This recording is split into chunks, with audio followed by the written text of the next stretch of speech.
bonjour, bienvenue sur Diagonale TV, toujours championnat du monde Kramnik-Topalov avec Éloi, en fait un scandale énorme qui est arrivé dans ce championnat. Eh bien, une surprise incroyable, Stéphane, puisque c'est historique, ça n'arrive jamais, c'est quelque chose d'exceptionnel.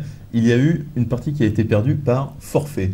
Alors par forfait, alors disons qu'on va voir ça tout de suite. On va voir ça tout de suite. La partie numéro 5 qu'on est censé commenter aujourd'hui. Eh bien, cette partie numéro 5, voilà, si on peut la voir, voilà, terminée, 0-1 en 0 coup. Oui, c'est une surprise donc surprenante, comme toute surprise. 0-1 en 0 coup, en fait, ce qui s'est passé, c'est que Vladimir Kramnik est arrivé, et une plainte de Topalov qui avait été déposée, enfin pas de Topalov personnellement, l'équipe Topalov, emmenée par Silvio Danailov, dont on va reparler bien entendu. Une plainte a été déposée sur le fait que Kramnik aille trop souvent aux toilettes. Donc, d'où doute sur le fait que Kramnik soit aidé par un ordinateur, possibilité de triche, de complot, et ainsi de suite. L'équipe Danailov a fait une demande, et on a donc fermé à clé les toilettes de Vladimir Kramnik. Mais Kramnik a protesté. Kramnik, évidemment, arrive dans son tournoi, il va aux toilettes, non, mais alors, la porte est fermée. Non, mais Topalov a menacé quand même de faire forfait. C'est-à-dire qu'il a fait plainte, donc, il a fait plainte le jeudi. Il fait plainte donc le jeudi et il dit voilà, je trouve pas normal, enfin l'équipe de Topalov dit on ne trouve pas normal que Kramnik, Kramnov ou Topalov, que Kramnik puisse faire autant d'allées-venues aux toilettes, etc. Si le match continue ces conditions, nous considérons le forfait, ce qui est tout à fait incroyable puisque Kramnik à ce moment-là donc mène 2-0. Donc Topalov fait un peu la tête sous l'eau et il menace de faire forfait, ce qui est un forfait pas crédible. Je veux dire, à la limite, quand on mène au score, menacer de faire forfait, ça peut être crédible, mais quand on est mené, surtout 2-0 en plus, menacer de faire un forfait, c'est perdre toute crédibilité, quoi, je pense, à tout niveau. C'est une démarche assez surprenante, mais enfin, si Topalov se sent vraiment lésé par les possibilités que Vladimir Kramnik soit aidé, cette demande devient légitime, entre guillemets, évidemment, puisque l'honnêteté de la demande de Topalov est quand même assez douteuse. Alors, il y a eu, suite à cette demande, il y a eu une commission d'appel qui, dirigée par notamment le bien nommé Macropoulos, l'homme le plus honnête qui soit sur la planète échec, très certainement. Macropoulos, effectivement, qui est un grand maître d'échecs, quand même. Est-ce qu'il est grand maître ou joueur international? Non, il est grand maître. Il est grand maître. Ouais. Donc Macropoulos. Et effectivement, il est au sein de la FIDE depuis un bout de temps déjà. Il est connu pour être effectivement d'une morale assez douteuse. Enfin, disons qu'il est en fait c'est un peu le directeur de la FIDE. Le président, je crois. Il est un président et disons que le chairman, j'appelle ça le chairman, je crois. Donc c'est lui un peu qui est en charge de l'exécutif finalement. Et oui, donc il préside en plus la commission d'appel. Donc ce qui pose un problème. D'ailleurs, Stéphane Escafre, le président des arbitres en France, enfin de la direction de l'arbitrage, justement a souligné que c'est quand même pas normal que l'exécutif soit en même temps chargé du judiciaire. Il y a vraiment un souci à ce niveau-là.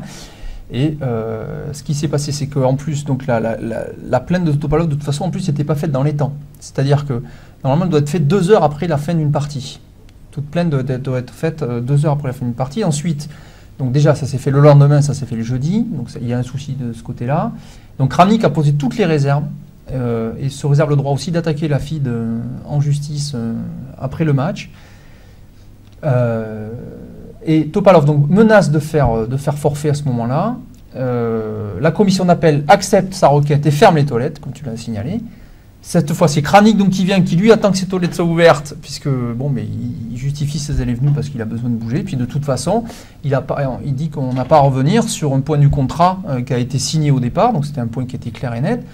Et d'autant plus qu'il stipulait que tout changement des conditions de jeu devait avoir l'accord des 2 joueurs. Donc il y a ce problème-là, et en plus que la requête de Topalov est hors délai. Et la commission d'appel donne raison à Topalov sans même entendre Kramnik. Ferme les toilettes et derrière donc Kramnik lui pour sa partie donc attend que les toilettes soient ouvertes. C'est ça. Donc rappelons effectivement que dans un championnat du monde donc il y a 2 joueurs qui jouent sur une scène et effectivement les joueurs d'échecs il y a beaucoup de tension. ont l'habitude, ont pour habitude, les 2 joueurs de championnat du monde ont pour habitude d'aller dans leur loge, donc se reposer, où il y a effectivement des toilettes, une sorte de salle de bain, un petit espace, des chocolats, des choses comme ça, où ils sont détendus, décontractés tout seuls. Donc effectivement, tout ça est prévu dans le règlement. On décide d'amputer Vladimir Kramnik d'une moitié de sa loge, donc la moitié toilette, tout à fait. Donc n'a pas été accepté par Vladimir Kramnik. Ce qui est tout à fait compréhensible. Oui, c'est compréhensible. Et puis bon, il y a donc d'énormes fautes de fonctionnement qui ont été faites. Oui. Et alors, Illuminov, Stéphane, comme que le problème principal qui arrive, qui est nouveau dans les échecs, c'est la présence des ordinateurs. Oui, c'est la possibilité de se faire aider. La possibilité de se faire aider par un ordinateur. Pendant la partie. Parce qu'entre les parties, on a le droit, évidemment, mais pendant, c'est interdit. Mais ça change tout, parce qu'il y a 10 ans, les ordinateurs n'étaient pas du tout au niveau. Donc on pouvait se faire aider, mais c'était une aide qui restait humaine et qui restait donc ce qu'elle était. Voilà. C'est-à-dire qu'en général, même une équipe de joueurs a du mal à aller aussi vite qu'un champion du monde en pleine réflexion tout seul. Bien sûr. Alors qu'avec l'ordinateur, c'est plus du tout la même histoire. L'ordinateur va très très vite, peut trouver des choses très rapides. Dans certains types de positions, il est bien plus fort que le champion du monde lui-même. Donc effectivement, maintenant, il y a un authentique risque que le match puisse être mais alors, ce qui est incroyable, c'est que c'est Topalov qui fait cette action, enfin je dirais qui met ce doute sur Kramnik, alors que c'est lui-même qui est le joueur du circuit le plus susceptible, le plus suspecté d'utiliser des ordinateurs. Il paraît même que son surnom dans le circuit c'est Fonito. C'est-à-dire Fonito, c'est-à-dire comme quoi il aurait une oreillette. Et d'ailleurs, Morozevich, qui a dans le classement mondial des meilleurs joueurs de la planète, qui a mis, je crois, le logiciel russe, je ne sais plus lequel, comment il s'appelle, ce logiciel russe, il l'a mis en premier. Et il a mis en deuxième joueur mondial Danailov, le manager de Topalov, ce qui laissait sous-entendre, bon, alors après, qu'est-ce qui est vrai, qu'est-ce qui n'est pas vrai. En fait, c'est encore plus paradoxal de remarquer que Topalov, qui lui-même est suspecté d'utiliser l'ordinateur, ce soit lui qui suspecterait Kramnik, qui n'a jamais, à aucun moment de sa carrière, était pris en flagrant délit de quelque malhonnêteté que ce soit. Notons au passage que la qualité des parties n'est pas vraiment au rendez-vous. Il y a eu, par exemple, les 2 joueurs ont raté mat en 3, rappelons-le, dans la seconde partie. Effectivement, s'ils avaient été aidés par Fritz à un quelconque moment de cette partie, notamment au moment du mat en 3, il n'y aurait pas eu de problème, ils l'auraient vu. C'est-à-dire que les 2 joueurs sont passés à côté d'une ressource tactique simple que l'ordinateur voit en une demi-seconde. Donc ça enlève un petit peu les chances que les joueurs soient aidés. En tout cas, joli coup de Topalov, puisque en menaçant de faire forfait, il force le forfait de Kramnik et il marque un point sans jouer, ce qui le ramène à 2-1. Sauf que quand même Kramnik a posé toutes les conditions. A noter que Illuminov a dû rentrer spécialement de Moscou ou de Russie, je ne sais pas où exactement, où il était en réunion avec Vladimir Poutine, rien que ça. Il est rentré spécialement en avion pour résoudre le problème. Notons, Stéphane, qu'à ce stade du championnat, on ne sait pas du tout si le championnat va reprendre. Alors voyons. C'est-à-dire qu'un joueur qui perd par forfait, en général, ils n'arrivent pas à se remettre d'accord. L'arbitre Gerd Gissen a déclaré la défaite de Vladimir Kramnik officielle. C'est fini, il y a 2-1 maintenant. Et normalement, quand on perd une partie par forfait de cette manière-là, on n'a pas du tout envie de revenir. On n'a pas envie de jouer. Donc à ce stade-là, tout le monde est sûr que Vladimir Kramnik va arrêter de jouer. Ouais, c'est ce qu'on a le sentiment, qu'il va y avoir une clash. Alors on va voir des photos tout de suite. Ici, on voit une photo des écrans de contrôle, où à gauche, on aperçoit la loge de Kramnik. On voit ici, et en fait ici c'est Carsten Instel, c'est le manager de Kramnik, le manager allemand. Ici donc on voit un policier qui apparemment... il a un détecteur de métaux, il doit être en train d'inspecter soit Vladimir Kramnik, rien n'a été soit les toilettes. Ici ça doit être Kramnik, et là probablement l'arbitre. Et à droite on voit la loge de Topalov, qui lui, par contre n'est pas inspecté, on voit bien. Alors à noter quand même que Topalov est le champion du monde FIDE, c'est-à-dire c'est le champion du monde de la FIDE. Oui, on voit Topalov et Silvio Danailov d'ailleurs. Silvio Danailov ici. Voilà, donc on va voir une photo suivante ici, Topalov en train d'inspecter les toilettes. Alors, est-ce que c'est les siennes ou celles de Kramnik? On n'en sait rien. Enfin, voilà, c'est l'affaire des toilettes. On peut appeler ça le toilet gate. Oui, j'ai vu ça quelque part sur Internet. Cette affaire prend des proportions assez énormes. C'est exact, parce qu'on n'a jamais vu une histoire pareille. Voilà. Tout simplement du jamais vu. Ici, on va voir en fait une troisième photo. Alors là, c'est le fameux Macropoulos. Alors, je crois que tu avais fait référence à un personnage de Tintin, des bandes dessinées de Tintin. Oui, non, c'est parce qu'il a un nom pas possible, effectivement. Rastapopoulos. Qui fait penser à Rastapopoulos.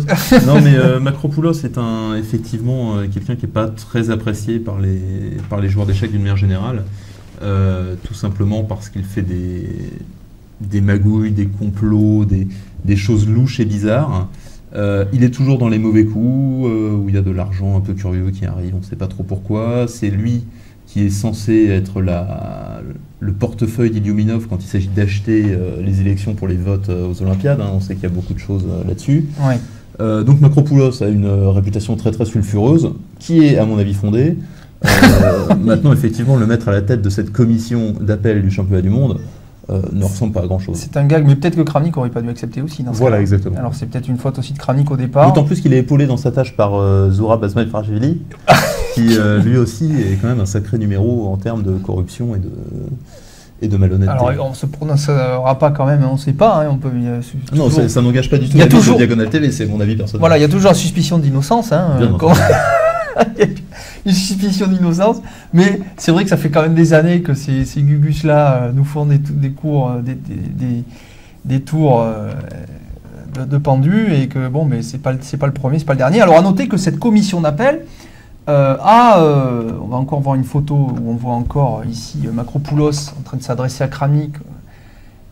Il a l'air de lui dire bah, écoute, tu fais ce qu'on te dit et tu retournes jouer à ta place, mais il n'a pas l'air d'accord, Vladimir Kramnik. Et cette commission d'appel a dû démissionner. Voilà. Donc alors c'est quand même fantastique, puisque cette commission d'appel a démissionné, a été remplacée par une nouvelle commission d'appel dans laquelle il y a Boris Koulkin, notamment Koutine, le président de la Fédération européenne des échecs. Où Kramnik a donné son accord d'ailleurs pour cette nouvelle commission. Donc c'est quand même fantastique, parce que cette commission a été désavouée, a dû démissionner.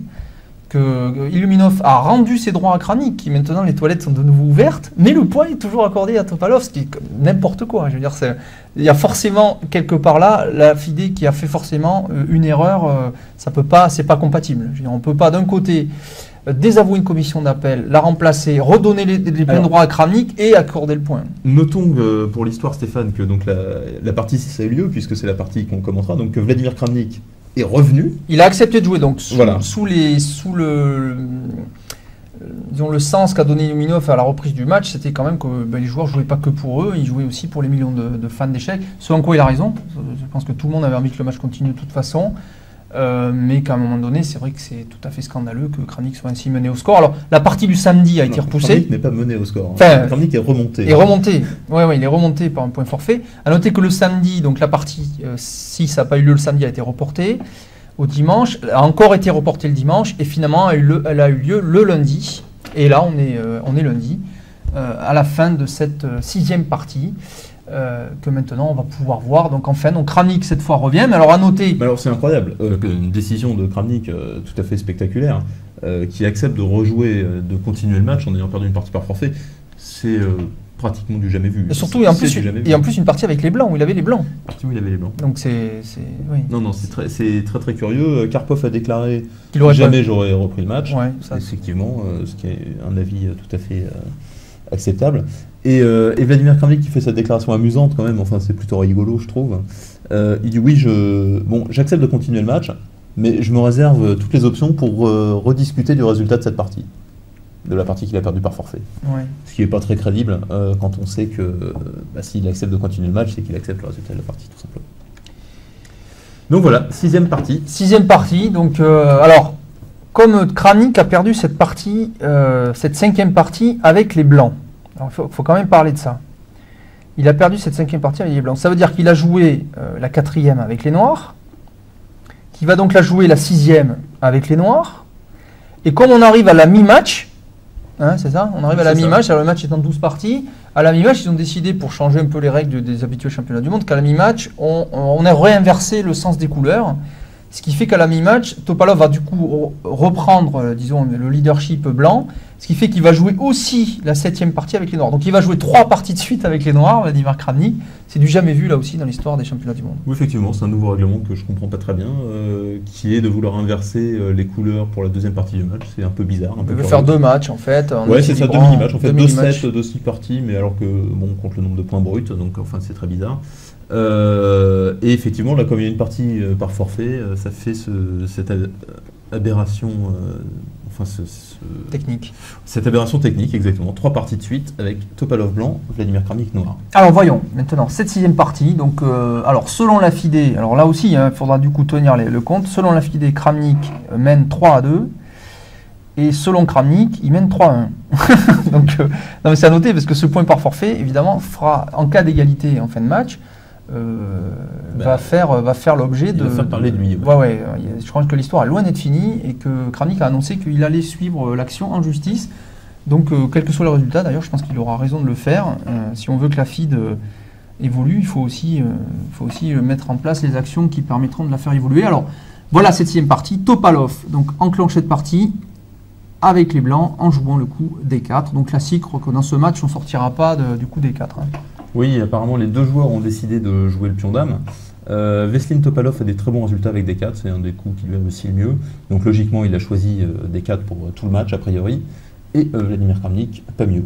Alors, donc D5 classique, pour l'instant on ne sort pas des coups habituels. C4, donc C6, toujours la fameuse variante slave.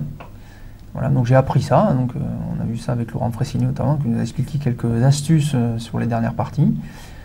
Cette fameuse défense slave technique, pas facile à jouer des deux côtés quand même, c'est solide quoi.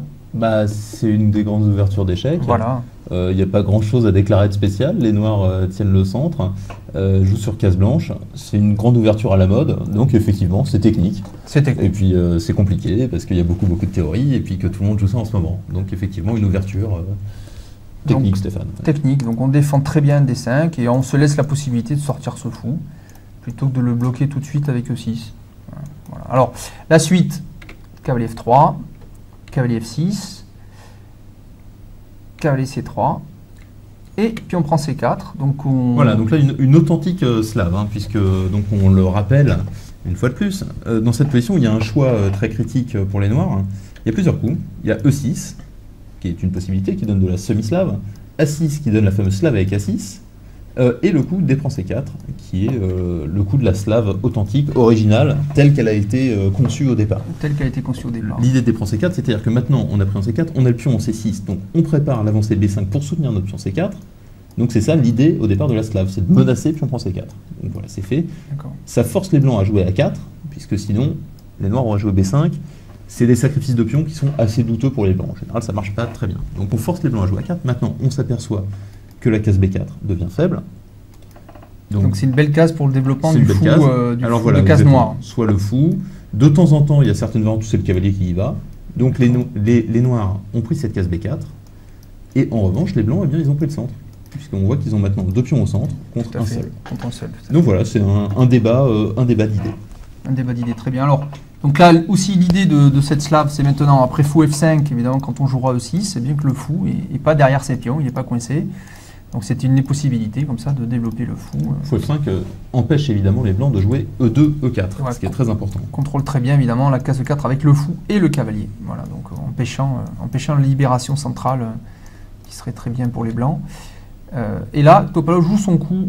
Maintenant, qui est là, alors on ne sort pas encore de nouveautés, je pense pas, je ne sais plus. C'est le coup principal. Non, mais par rapport à ce qui a été joué sur les parties précédentes. Oui, il avait joué E3 dans la il avait joué E3 pour reprendre tout de suite. C'est ça. Voilà. Pour reprendre tout de suite, il a eu une très très bonne position. C'est la partie où il était gagnant assez facilement, et il n'a pas voulu rejouer ça. Veselin Topalov, il joue cavalier E5, qui est le grand coup, le coup principal dans cette position. Voilà, un cavalier bien placé au centre, profitant du fait qu'on est protégé, et puis bon, ça contrôle des cases intéressantes. Donc ici maintenant, on peut mentionner la variante qui est à la mode, qui est donc cavalier BD7.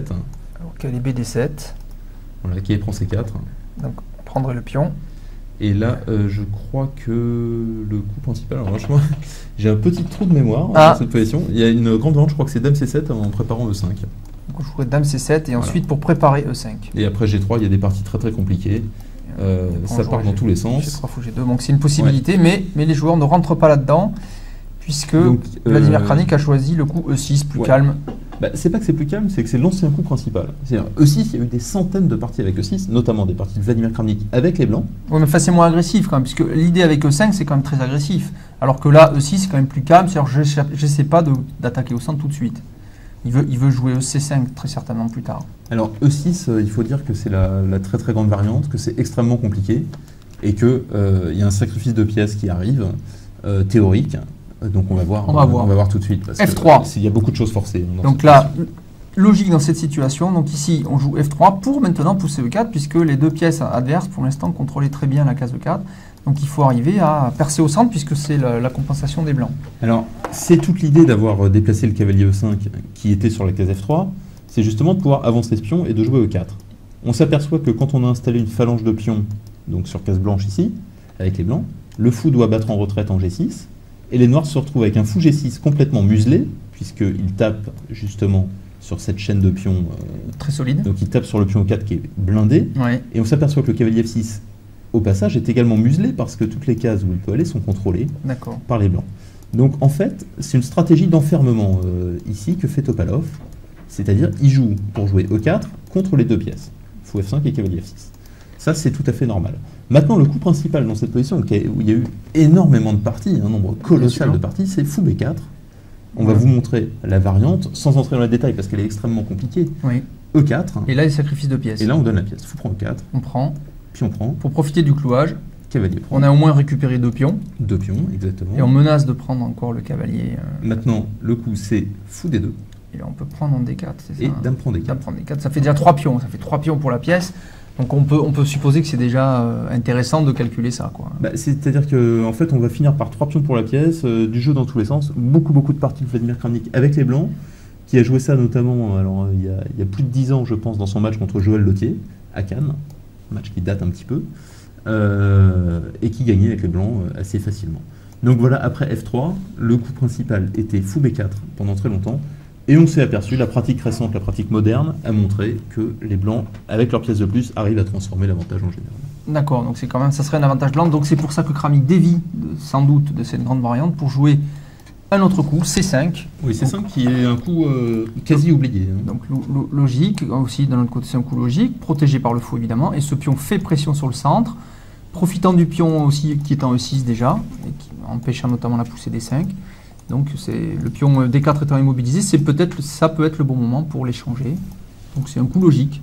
Attaque au centre. Alors je ne dirais pas que c'est un coup logique, Stéphane, parce qu'il y a un énorme problème à jouer C5. Alors on perd du temps. Exactement. On perd du temps, parce qu'on a déjà joué C6 et maintenant C5. Mais de l'autre côté, ça affaiblit cette diagonale. Mais comme on a joué A4, c'est moins grave. Il n'y a pas de dame qui peut venir facilement. Le fou est loin de venir en B5. Donc... Non, pas du tout. Il n'est pas très loin, Stéphane. Il faut jouer... C'est-à-dire que déjà, l'inconvénient de C5, c'est qu'on joue encore un coup de pion, que notre roi est loin d'être protégé. Il est encore en E8. Le roi n'est pas encore fait le recul, c'est sûr. Le fou, comme tu l'as dit, le fou de case blanche ne peut plus revenir. Ne peut plus revenir défendre les cases blanches. Oui, c'est le souci. Et en même temps, on n'a pas évité E4. Voilà, ça va être le souci, ça va être la libération de ce fou, évidemment. Un coup qui est typique de Vladimir Kramnik, c'est-à-dire Vladimir Kramnik qui dit « je n'ai pas de faiblesse ». Ma structure de pion est correcte, on a la même structure de pion, j'ai pas trop de désavantages de développement, donc je joue cette position et puis je pense que je vais m'accrocher, je vais faire nul. Je vais faire passer l'activité supérieure des pièces blanches et puis ça va aller. D'ailleurs, c'est le coup que choisit Topalov, agressif, mais c'est compliqué tout de suite parce qu'il y a E4 qui attaque le fou, les noirs pourraient éventuellement choisir de répliquer par pion prendre D4. Avec ici, on le voit, tu attaques mon fou, mais j'attaque ton cavalier. Ici, il y aurait probablement, Stéphane, comme pion prend F5. Alors, il y aurait pion prend F5. Parce que si pion prend cavalier, dame prend dame échec. Dame prend dame échec. Roi prend. Et cavalier prend F7, la fourchette. Voilà, donc c'est pas possible. Tac, et on va prendre la tour. Donc ici, par exemple, roi 8 et cavalier prend tour. Voilà, ici on voit mal. Effectivement, probablement les noirs vont reprendre ce cavalier H8 par la suite, ce qui est même pas sûr. Ça fait une qualité. Mais il y aura toujours une qualité de moins. Qualité ici, la tour. C'est-à-dire une tour contre une pièce mineure. Ici, et cette tour-là sera en plus face à une pièce mineure, le fou par exemple, ou le cavalier. Donc ça sera toujours un avantage. Donc on revient sur la partie. Donc cette possibilité n'existe pas, donc finalement on peut que reculer le fou. Exactement. Et c'est ce que fait Kramnik. Fou G6. Maintenant, Fou E3. Logique. Donc là, logique. Développement. Contrôle maintenant de D4 qui devenait maintenant une vraie menace. Voilà. Donc ici, les blancs ont une position maintenant menace en plus de jouer pion prend C5. Donc là, on menace de prendre évidemment C5, puisqu'après le pion C4 va tomber par le fou, et là on aura un pion de plus. Voyons ici que les blancs ont sorti une pièce de plus que les noirs, puisqu'ils ont sorti 3 pièces contre 2. 1, 2, 3. Que les pièces noires sont enfermées complètement, en F6 et G6, puisque enfermées par cette phalange de pions F3 E4. Donc ici, l'avantage, très très logiquement, devrait être du côté blanc, un avantage considérable. En tout cas, à la vue de tous ces critères. Petite avance de développement, pièce noire enfermée, le pion C4 qui va être récupéré par le fou, et les cases blanches faibles autour du roi noir. Ça a l'air de faire beaucoup. Mais on va voir que Vladimir Kramnik, évidemment, connaît bien cette position. Connaît bien son affaire. A dû bien préparer ça chez lui, et va jouer des coups maintenant d'une précision assez diabolique, et avec un sang-froid monumental. On va voir comment il arrive à calmer le jeu ici. Alors, il choisit, pion prend D4. Voilà, donc maintenant, il faut reprendre. Alors, du fou ou de la dame. Bon, a priori, faut développer ses pièces. C'est ça, voilà. Moi, je préfère naturellement la reprise de la dame, parce que, donc, qui a été jouée par Topalov, tout simplement parce que ça ouvre... La reprise du fou est quand même, semble... Oh, c'est une alternative. C'est possible aussi. Suivi quelque chose de similaire. Pour garder les dames, pour éventuellement l'attaque, etc. Mais bon, peut-être... ça ne pose pas de problème particulier au noir. Reprendre de la dame est préférable parce que justement, on laisse une tour arriver sur la colonne D. On échange les dames, on voit que la dame noire défend un peu le roi noir aussi. Donc en fait, dame prend D4 est vraiment le coup logique. Donc ça a été joué, dame prend D4, et là Kramnik qui saute sur l'occasion pour échanger les dames. Oui. Et après fou prend D4, choisit de terminer son développement quasiment. Alors non, il n'a pas joué ça, Stéphane. Il a joué l'autre cavalier, oui, ce qui est très très important. Ah oui, non, alors là... Ce qui est un détail extrêmement important. Je me suis trompé de cavalier, évidemment. Cavalier FD7, oui, c'est pas la même chose. Cavalier FD7, alors pourquoi Eh bien, à cela, plusieurs raisons. Donc, parce que l'autre cavalier avait l'air logique, alors explique-nous. L'idée est d'aller déjà échanger ce cavalier-là, qu'on ne supporte pas, donc il faut l'échanger. Tout simplement, on peut voir que si on joue un coup comme fou 7 et petit roc, la position va devenir assez dure à jouer rapidement.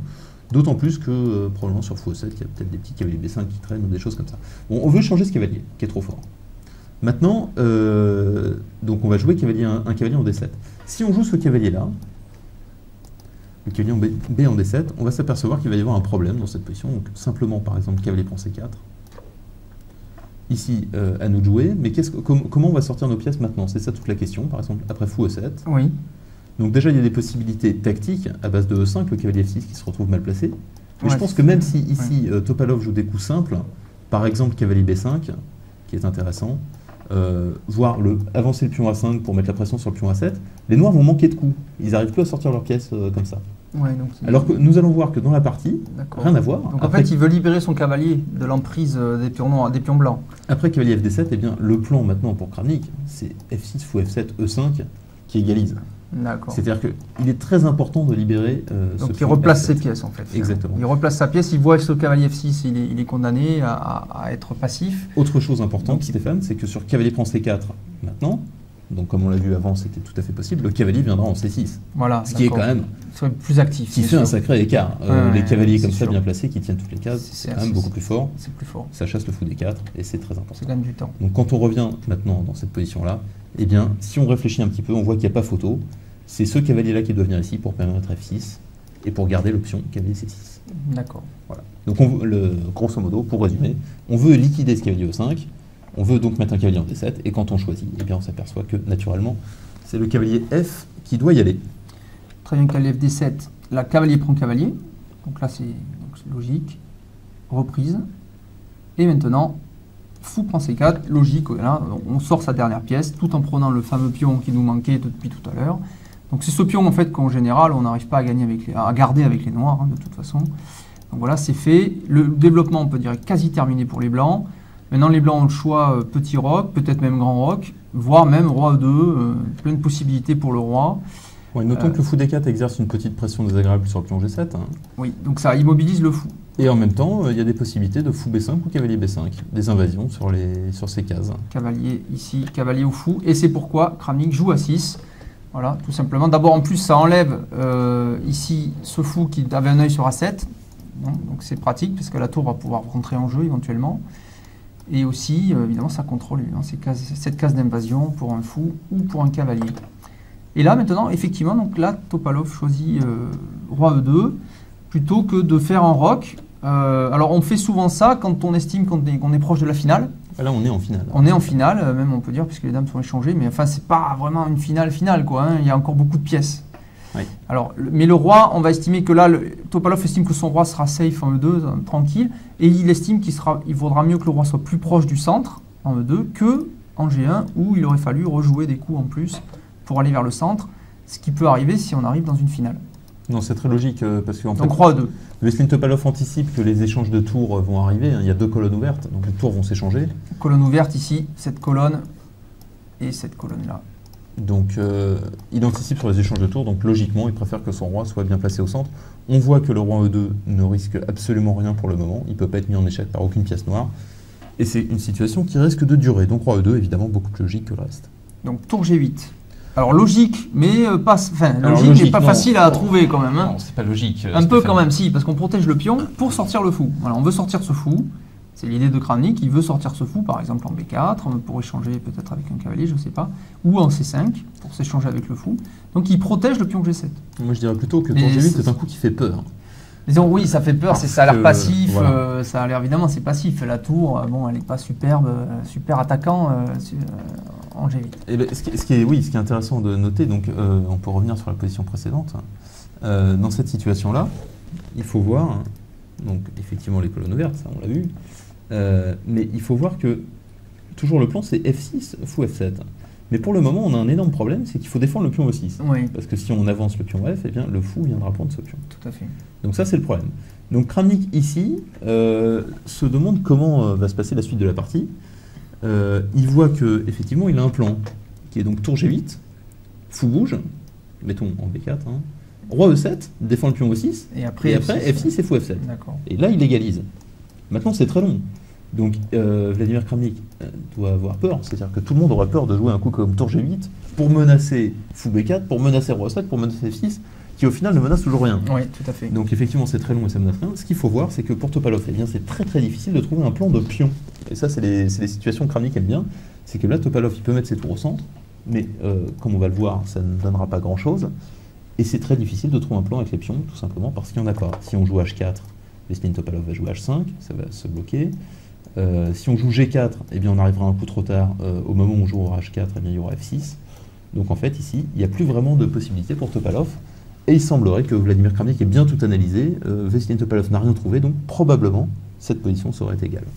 Donc tour G8, quand même. Tour HD1, donc quand même. Donc il centralise sa tour. Il n'a rien trouvé de mieux. Tour C8, donc d'où l'intérêt d'avoir joué A6 tout à l'heure. Le pion A7 n'est plus en prise par le fou aussi, donc la tour peut venir en action. Tout de suite, ça attaque le fou. Donc c'est un développement avec gain de temps, hein, ce qu'on dit donc toujours, puisque les blancs doivent défendre le fou. Topalov choisit de jouer B3 et de protéger son fou par le pion. Et là, maintenant, le fameux fou C5. Maintenant, évidemment, on va échanger ce fou. Là, il n'y a plus de solution pour les blancs, puisque en E5, il sera en prise du cavalier. Donc ce fou va être échangé, c'est sûr. Ça va aussi libérer la tour. C'est-à-dire qu'une fois après qu'on aura échangé ce fou de case noire, on pourra mettre le roi en E7 sans crainte d'être mis en échec, puisque le fou de case noire a disparu, et la tour G8 va pouvoir éventuellement revenir au centre.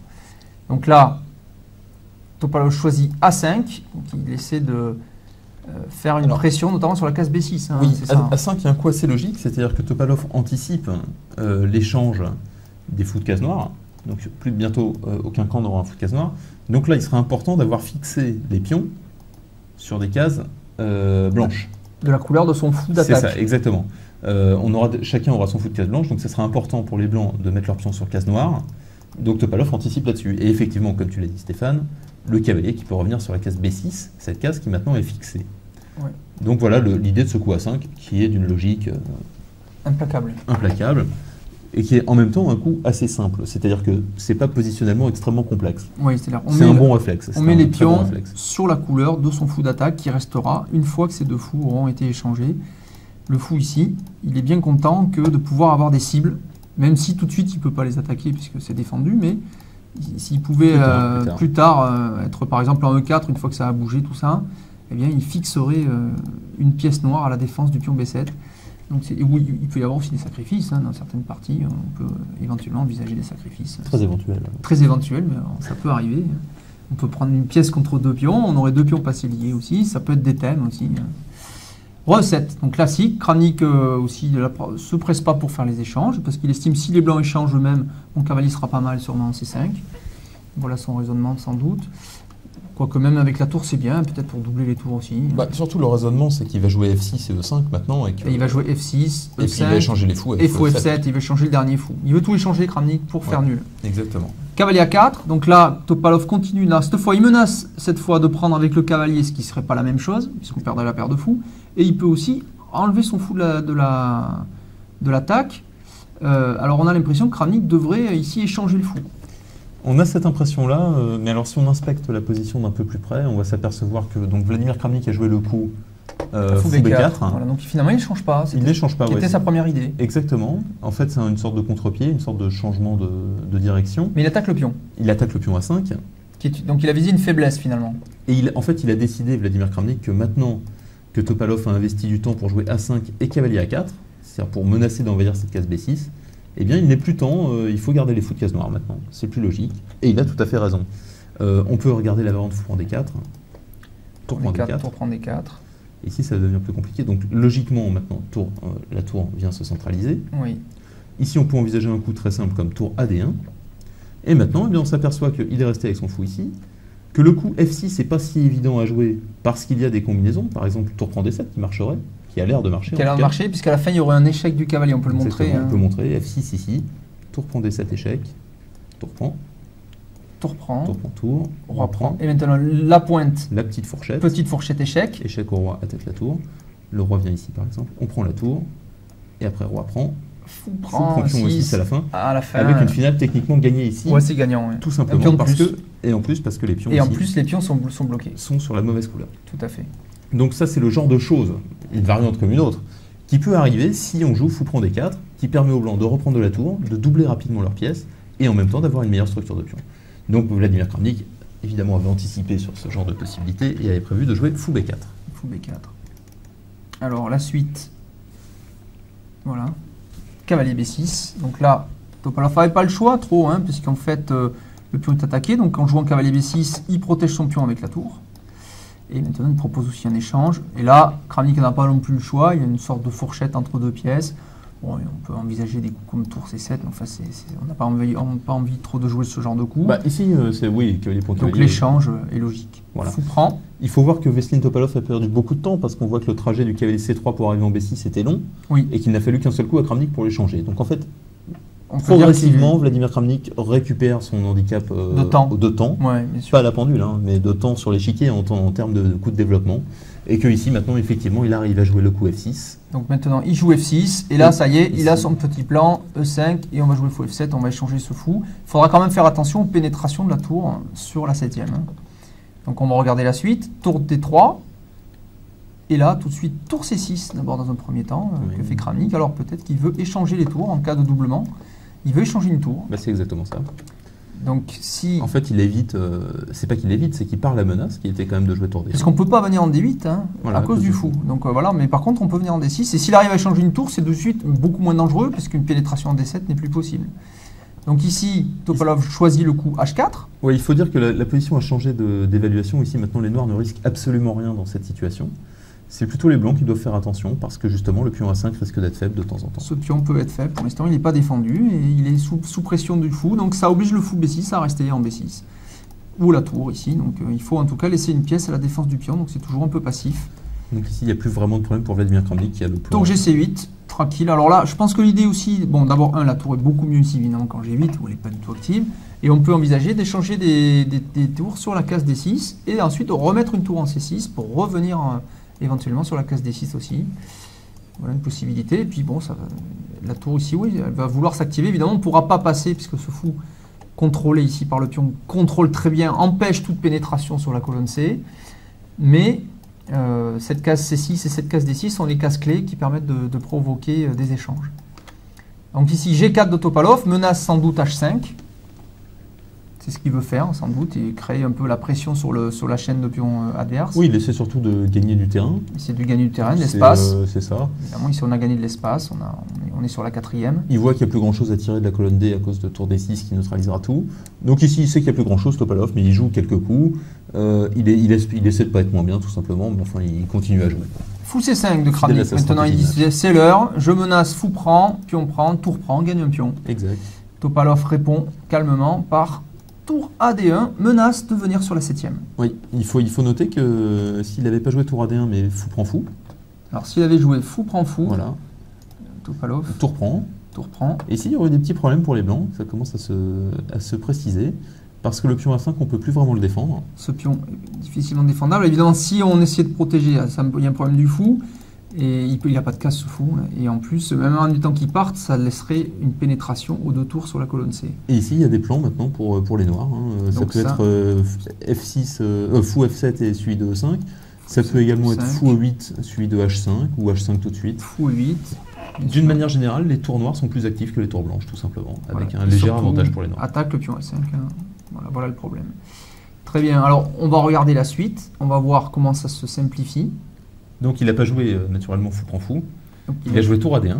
il a joué tour AD1 d'abord, Voilà. ici. Et là, fou prend fou maintenant pour Kramnik. Tour échec logique avant de reprendre, puisqu'on pénètre sur la 7e. Donc ça, c'est quand même, ça paraît dangereux. Mais on va voir que ça ne l'est pas tant que ça. Il a tout calculé, Kramnik. Roi F8 protège le pion G7 normal. Et après, A prend B6, tour prend B6, on protège le pion B7 et on a pris un pion.